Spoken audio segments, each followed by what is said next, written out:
ದಕ್ಷಿಣ ಕನ್ನಡ ಜಿಲ್ಲೆಯ ಬೆಳ್ತಂಗಡಿ ತಾಲೂಕಿನ ಸುತ್ತಮುತ್ತ ಪ್ರಮುಖವಾಗಿ ಕರಂಗೋಲು ಕುಣಿತ ಎಂಬ ವಿಶಿಷ್ಟ ಜಾನಪದವನ್ನು ಜನಪದರು ನೂರಾರು ವರ್ಷಗಳಿಂದ ನಡೆಸಿಕೊಂಡು ಬಂದಿದ್ದಾರೆ. ಮೇಲ್ಬಂಗಾಡಿಯಲ್ಲಿ ಜನಿಸಿ ಅಲ್ಲಿ ಅತಿಕಾರ ಎಂಬ ವಿಶಿಷ್ಟ ಭತ್ತದ ತಳಿಯನ್ನು ಕಾಣದಘಟ್ಟರು ಕೃಷಿ ಮಾಡ್ತಾರೆ. ಇವತ್ತಿಗೂ ಕರಂಗೋಲು ಕುಣಿತದಲ್ಲಿ ಕಾಣದಘಟ್ಟರು ಈ ಅತಿಕಾರ ಎಂಬ ವಿಶಿಷ್ಟ ತಳಿಯನ್ನು ಕೃಷಿ ಮಾಡಿದ್ದನ್ನು ಮರು ಅಭಿನಯಿಸಿ ತೋರಿಸಲಾಗ್ತದೆ. ಕಾಣದಘಟ್ಟರಿಗೆ ಆ ಸಂದರ್ಭದಲ್ಲಿ ವಿಶಿಷ್ಟ ಈ ಅತಿಕಾರ ಭತ್ತದ ತಳಿಯನ್ನು ಕೃಷಿ ಮಾಡಲು ಯಾರು ಕೊಡಲು ಒಪ್ಪುವುದಿಲ್ಲ. ಈ ಸಂದರ್ಭದಲ್ಲಿ ಅವರು ಘಟ್ಟ ಪ್ರದೇಶಕ್ಕೆ ಹೋಗಿ ಅಲ್ಲಿಂದ ಅತಿಕಾರ ತಳಿಯನ್ನು ತಂದು ಮೇಲ್ಬಂಗಡಿಯಲ್ಲಿ ಕೃಷಿ ಮಾಡುತ್ತಾರೆ ಎಂಬುದಾಗಿ ಪಾಡ್ದನಗಳು ಉಲ್ಲೇಖಿಸ್ತವೆ.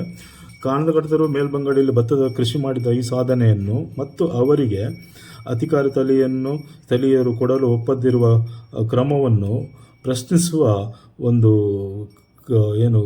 ನಡೆ ಕರಂಗೋಲು ಕುಣಿತದಲ್ಲಿ ಇದೆ. ಫೆಬ್ರವರಿ ಮತ್ತು ಮಾರ್ಚ್ ತಿಂಗಳ ಸಂದರ್ಭದಲ್ಲಿ ಇಬ್ಬರು ಕರಂಗೋಲು ಪಾತ್ರಧಾರಿಗಳು ರಾತ್ರಿ ಮನೆಗಳಿಗೆ ಭೇಟಿ ಕೊಟ್ಟು ಕರಂಗೋಲು ಕುಣಿತವನ್ನು ನಡೆಸುತ್ತಾರೆ.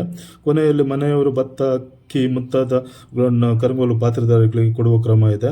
ಕೆಲವು ವಿದ್ವಾಂಸರು ಇದನ್ನು ಭತ್ತ ಸಂಗ್ರಹಿಸುವ ಜಾನಪದ ಎಂದು ಗುರುತಿಸುತ್ತಾರೆ. ಆದರೆ ಇದು ಭತ್ತ ಸಂಗ್ರಹಿಸುವ ಜಾನಪದ ಅಲ್ಲ. ಕಾಣದಘಟ್ಟರಿಗೆ ಅವತ್ತು ಭತ್ತವನ್ನು ಕೊಡದಕ್ಕೆ ಸಾಂಕೇತಿಕ ಪ್ರತಿಭಟನೆಯಾಗಿ ಕುಣಿತದಲ್ಲಿ ಧಾರ್ಮಿಕ ಆಯಾಮದಲ್ಲಿ ಭತ್ತವನ್ನು ಕೊಡಿಸುವ ಕ್ರಮವನ್ನು ಕರಂಗೋಲು ಮಾಡಿಸ್ತಾ ಬಂದಿದೆ. ಹೀಗೆ 4-5 ದಿನ ಊರು ತಿರುಗಿ ಕರಂಗೋಲು ಕುಣಿತ ಸಂದರ್ಭದಲ್ಲಿ ಸಂಗ್ರಹವಾದ ಭತ್ತ, ಅಕ್ಕಿಯಿಂದ ಅನ್ನವನ್ನು ಬೇಯಿಸಿ ಕೊನೆಯ ದಿನ ಕರಂಗೋಲು ಪೂಜೆಯನ್ನು ನಡೆಸುತ್ತಾರೆ. ಕರಂಗೋಲು ಪೂಜೆಯ ದಿನ ಅನ್ನದ ರಾಶಿಯನ್ನು ಬಡಿಸಿಟ್ಟು ಕಾಣದಘಟ್ಟರಿಗೆ ಪೂಜೆಯನ್ನು ಸಲ್ಲಿಸಲಾಗ್ತದೆ.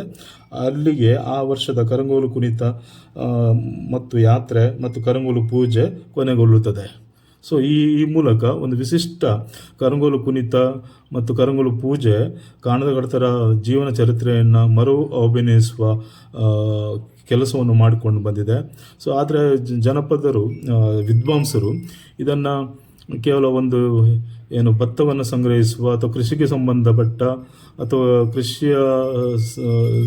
ಕೃಷಿಗೆ ಸಂಬಂಧಪಟ್ಟಾಗಿ ಒಂದು ಕುಣಿತ, ಮನೋರಂಜನಾ ಕುಣಿತ ಎಂಬುದಾಗಿ ಆರೋಪಿಸಿಕೊಂಡು ಬಂದಿದ್ದಾರೆ.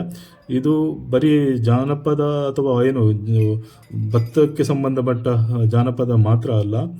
ಇದು ಮೂಲತಃ ಕಾಣದಘಟ್ಟರ ಎಂಬ ವಿಶಿಷ್ಟ ಅವಲಿ ವೀರರ ಬದುಕನ್ನು, ಅವರ ಕಾರ್ಮಿಕತೆಯನ್ನು, ಅವರ ಸಾಹಸವನ್ನು, ಸಾಧನೆಯನ್ನು ಮರು ಅಭಿನಯಿಸುವ ಕ್ರಮವೇ ಆಗಿದೆ.